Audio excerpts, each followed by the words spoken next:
Terima kasih sebelumnya. Kita sudah jumpa kembali dalam renungan pagi bersama dengan tema hari ini yaitu panggilan pada kekudusan dalam ajaran Santa Teresa Avila. Dalam seri pengajaran kita, saya berpikir bahwa sangat bagus sekali untuk kita semua memahami akan satu hal, yaitu yang pertama adalah ajaran dari Santa Teresa Avila, Teresa dari Yesus, adalah pada dasarnya sebuah panggilan pada kekudusan. Entahkah nanti kita belajar tentang berdoa, tentang membaharui hidup di dalam kebajikan-kebajikan, dan lain sebagainya, seperti yang pernah kita dengarkan bersama di dalam renungan-renungan, baik yang saya bawakan maupun saudara-saudara OCD yang membawakannya, semuanya itu bermuara pada sebuah panggilan, yaitu panggilan pada kekudusan. Untuk Santa Teresa Avila, kekudusan itu bukanlah hak istimewa, ya, tetapi sebuah panggilan. Maksudnya adalah bukan sebuah hak istimewa. Kadang kita berpikir bahwa panggilan itu diperuntukkan untuk orang-orang tertentu. Ya, kadang kita berpikir bahwa di dalam panggilan itu tidak semua orang bisa menjadi kudus. Ini adalah pemahaman yang keliru, yang tidak dimengerti dengan baik, bahwa setiap orang dipanggil untuk menjadi kudus.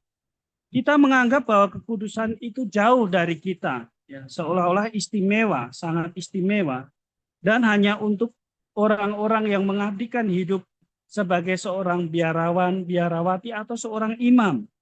Padahal menurut Santa Teresa Avila, setiap orang itu dipanggil pada kekudusan. Kekudusan dalam pandangan Santa Teresa bukan soal melakukan hal-hal spektakuler, tetapi membiarkan Allah untuk mengambil alih kendali hidup kita. Ini yang sangat penting, saudara dan saudariku yang terkasih, yang diajarkan oleh Santa Teresa Avila, bahwa kekudusan itu bukan soal kita melakukan sesuatu yang besar, tetapi soal memberikan hati kita, kehendak kita, untuk diambil sepenuhnya oleh Allah, kendali hidup kita serahkan kepada Allah, sehingga Allah lah yang bekerja, Allah lah yang menghantar seluruh hidup kita. Dan yang kedua, Santa Teresa Avila mengajarkan bahwa kekudusan adalah sebuah perjalanan batin. Tidak pernah kekudusan itu dianggap sebagai sebuah perjalanan manusiawi atau perjalanan fisik semata, ya, tapi adalah sebuah perjalanan batin. Dalam interior castle atau dalam puri batin, Santa Teresa menjabarkan demikian, ya. Jiwa manusia sebagai sebuah puri, sebuah bangunan yang megah dengan 7 kediamannya, melambangkan pertumbuhan rohani, di mana setiap orang yang mau menggapai kekudusan itu diajak untuk masuk di dalam pertumbuhan hidup rohani. Kekudusan dalam ajaran Santa Teresa adalah perjalanan ke pusat jiwa. Jadi bukan dimengerti secara lain, ya. Jadi kekudusan manusia itu adalah buah dari perjalanan spiritual, perjalanan rohani menuju pusat jiwa kita, tempat di mana Allah sendiri berdiam. Jadi kalau orang menjadi semakin kudus, artinya orang semakin masuk ke dalam dirinya dan tidak diombang-ambingkan oleh hal-hal di luar dirinya. Misalnya tentang gosip, tentang peristiwa-peristiwa tertentu dalam hidupnya, dan imannya tidak pernah digoyahkan oleh hal-hal yang bukan Tuhan atau hal-hal di luar diri yang mengganggu hidupnya atau mengganggu fokus hidupnya untuk selalu memandang Allah. Nah, ini adalah kekudusan yang sejati. Oleh karena itu, Santa Teresa dari Avila mengajarkan bahwa apa yang dibutuhkan agar kita bisa masuk ke dalam pusat jiwa kita. Yang pertama adalah kemurnian niat. Orang harus punya niat yang murni. Kalau mau menjadi kudus, maka kita harus memiliki niat yang murni. Niat yang murni ini adalah niat untuk bersahabat, mencari, dan mau bersatu dengan Tuhan. Ya, kekudusan tidak bisa dicapai kalau tanpa niat untuk menjadi suci. Santa Teresia kanak-kanak Yesus mengatakan bahwa Tuhan tidak pernah menginspirasikan sesuatu kepada manusia kalau hal itu tidak bisa dicapai. Dan Tuhan menginspirasikan manusia untuk menjadi kudus itu menjadi bagian dalam kodrat manusia. Maka kekudusan itu pasti mungkin dicapai karena Tuhan menginspirasikan. Hanya kadang kita tidak fokus pada inspirasi yang Tuhan berikan. Kita lebih fokus pada proyek-proyek pribadi kita. Kita lebih fokus pada rancangan atau perencanaan-perencanaan yang kita buat untuk hidup kita sendiri. Lalu saudara dan saudariku yang terkasih, yang kedua yang perlu kita lakukan adalah pertobatan terus-menerus. Santa Teresa mengajak kita untuk bisa menggapai kekudusan dalam hidup, masuk ke dalam batin kita, ke dalam pusat jiwa kita, melalui pintu pertobatan. Sakramen tobat selalu diberikan kepada kita setiap saat, bukan hanya saat Natal atau Paskah, untuk persiapan Natal atau Paskah, tetapi setiap saat di mana kita memerlukan sakramen itu. Semakin jiwa bersih, semakin jiwa dimurnikan, maka orang lebih mudah untuk masuk ke dalam dirinya. Lalu yang ketiga adalah keberanian untuk meninggalkan kedangkalan hidup dan fokus pada kebenaran yang asisi atau fokus pada kebenaran yang fundamental di dalam hidup.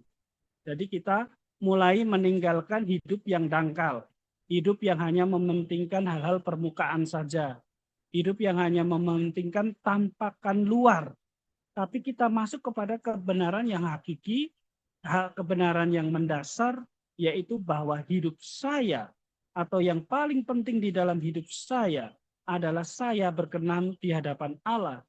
Dan apapun yang saya lakukan itu adalah demi kemuliaan Allah. Karena kebahagiaan kita, hidup kita tidak hanya terbatas di dunia ini saja.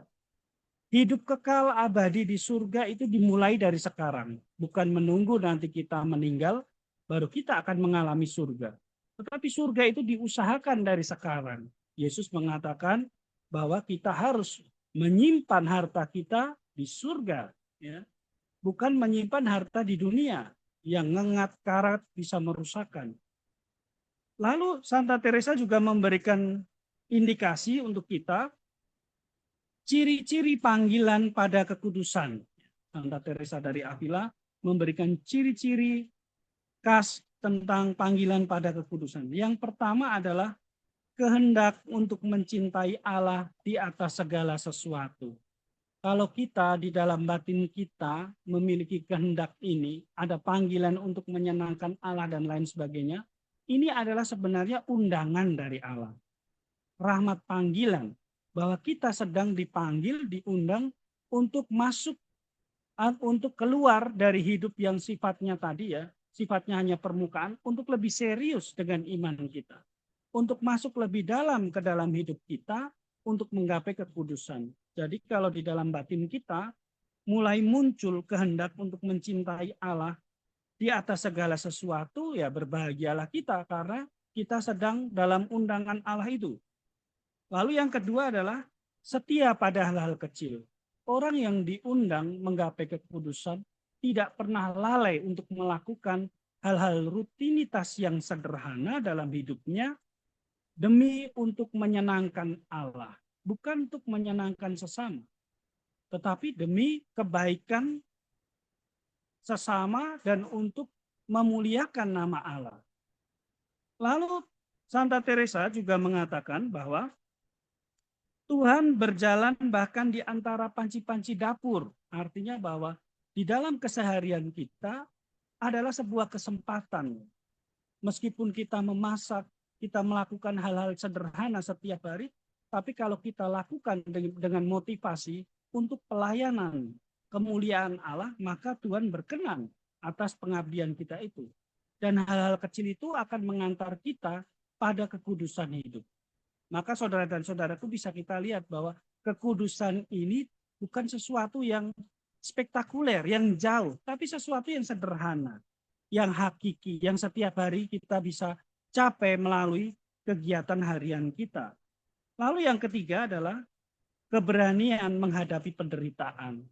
Orang yang mau menggapai kekudusan harus rela menderita. Karena tidak mudah mengalahkan ego dalam diri kita. Akan sulit orang yang selalu lari dari kenyataan pahit hidupnya untuk bisa menggapai kekudusan.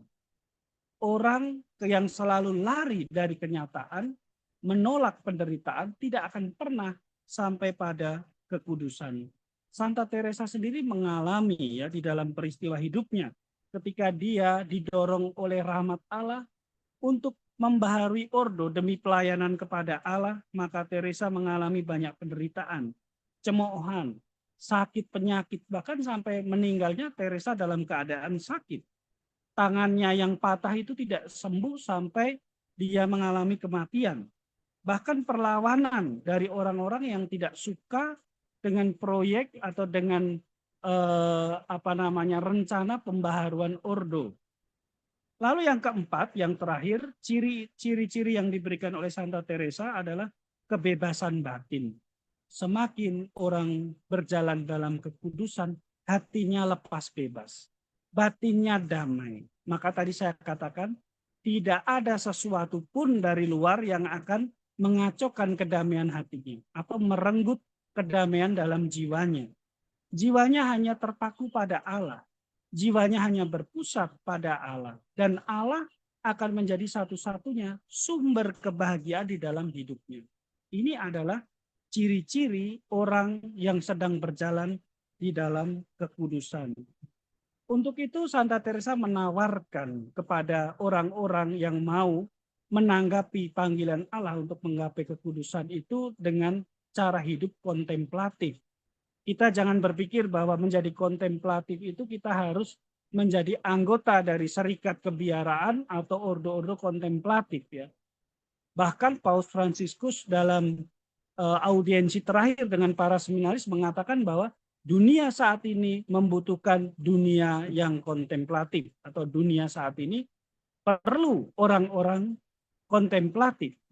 Dan kontemplatif ini bisa kita jalankan di dalam rutinitas sehari-hari. Semangat kontemplatif pada dasarnya adalah semangat untuk menyendiri bersama dengan Allah di dalam batin. Bukan hanya di dalam sebuah ruangan, tetapi di dalam batin. Maksudnya bagaimana? Maksudnya adalah di dalam setiap peristiwa hidup kita, kita mencoba untuk selalu fokus pada Allah. Kadang kita memisahkan ya saudara-saudariku yang terkasih, ketika kita mau fokus pada Allah artinya kita harus ke gereja. Artinya kita harus ke kamar dengan lilin bernyala dan lain sebagainya. Padahal untuk fokus pada Allah yang kita perlukan adalah hati kita. Hati kita yang sadar akan kehadiran Allah yang ada di dalam lubuk jiwa kita. Dengan mengarahkan pikiran dan hati kita kepada Allah di dalam setiap peristiwa hidup kita, kita sudah menjadi orang-orang kontemplatif. Karena orang kontemplatif tidak pernah mengalihkan pandangannya kepada yang lain atau kepada ciptaan. Orang kontemplatif mengarahkan pandangannya selalu kepada Allah. Makanya dikatakan kontemplatif, kontemplare, artinya memandang. Untuk itu saudara dan saudariku yang terkasih, kita diajak untuk bergerak semakin masuk dan ke dalam jiwa kita, kita menemukan Allah yang tinggal di sana melalui doa, melalui mendengarkan sabda Tuhan atau Lexio Divina, dan juga bertumbuh dalam cinta kasih. Yang nomor 3 ini sangat penting saudara dan saudariku, bahwa doa tanpa cinta itu tidak akan bisa bekerja. Doa kita kalau tidak kita imbangi dengan cinta kasih, itu doa kita tidak akan bekerja. Artinya doa itu tidak memberi manfaat apa-apa. Maka cinta kasih ini menjadi penghubung antara peziarahan rohani kita masuk ke dalam jiwa kita dengan relasi kita dengan sesama dan dengan Tuhan. Maka saudara-saudariku yang terkasih, mari kita belajar dari Santa Teresa Avila dan kita sungguh-sungguh menjadi orang-orang yang kontemplatif, yang mampu menggapai kekudusan melalui peristiwa atau cara hidup harian kita. Semoga kita semua mampu menanggapi panggilan cinta kasih Allah ini untuk menjadi kudus di dalam situasi, dalam panggilan, dan dalam perutusan kita hari ini. Kemuliaan bala Bapa dan Putra dan Roh Kudus, seperti pada permulaan, sekarang, dan sepanjang segala abad. Amin. Terima kasih.